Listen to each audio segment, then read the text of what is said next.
Ayan, ang ganda ng isang grafted na ito. Hindi ko rin alam. Ang dami niyang mga bulaklak. Ayan, red, Brisa red. Tapos, Baraka white. Tapos, tricolor.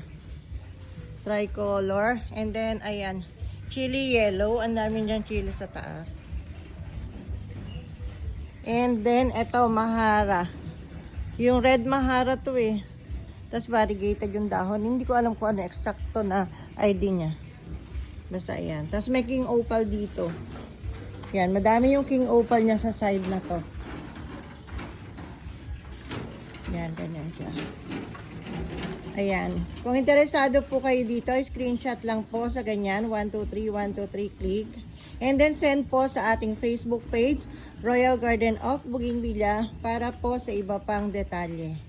Kung interesado naman po kayo na mag-walk-in, pumunta ng personal dito sa garden, nakapin po sa Google Maps yung location ng garden natin. Angay Street, Santa Lucia, San Miguel, Bulacan.